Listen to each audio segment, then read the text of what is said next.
शिवसेना उद्धव बाळासाहेब ठाकरे पक्षाच्या सातत्यपूर्ण मागणीला अखेर यश मिळाले आहे।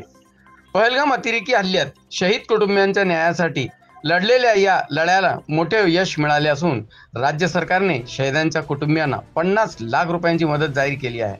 ही मदत केवळ आर्थिक नसून शहीदांच्या बलिदानाला मान्यता देणारी एक महत्त्वपूर्ण पावले आहे। शिवसेना पक्ष सदैव शहीदांच्या आणि त्यांच्या कुटुंबियांच्या पाठीशी ठामपणे उभी राहणार आहे।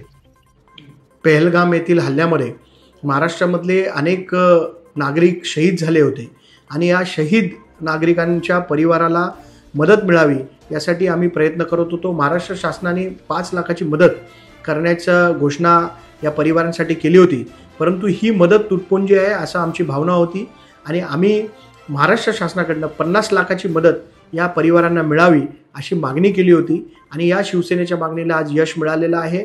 महाराष्ट्राचे मुख्यमंत्री देवेंद्र फडणवीस यांचे देखील मी खूप खूप आभार मानतो की त्यांनी आज या शहीद परिवारांच्या परिवाराला 50 लाख रुपयाची प्रत्येकी मदत करण्याची घोषणा केलेली आहे।